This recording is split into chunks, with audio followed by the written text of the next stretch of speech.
നമ്മൾ സ്ഥലത്തിന്റെ കാര്യം നൂറെ ഹബീബിന്റെ മുത്തുമണികളോട് പറയാണ്. സ്ഥലത്തിന്റെ കാര്യം ഒരാളും മറക്കരുത്. 1000 രൂപ പോലും തരാത്ത ഒരാളും ഉണ്ടാവരുത്. കാരണം നൂറെ ഹബീബിനെ സംബന്ധിച്ചിടത്തോളം ഒരു 4 കോടി രൂപ അതൊരു പ്രയാസമുള്ള കാര്യമല്ല. ഒരുപാട് ആളുകളോട് വിളിച്ചിട്ട് ഞാൻ പറയാണ്, ഞാൻ 4 ഏക്കർ സ്വലാത്ത് 4 സ്ഥലം ഞാൻ വാങ്ങിയിട്ടുണ്ട്.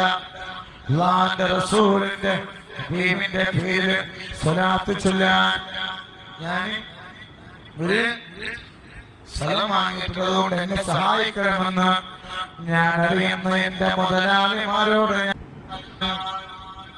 എനിക്കതല്ല വേണ്ടത്.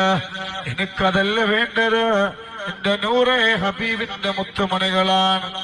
അവർ എനിക്ക് വല്ലാത്തൊരിഷ്ടം.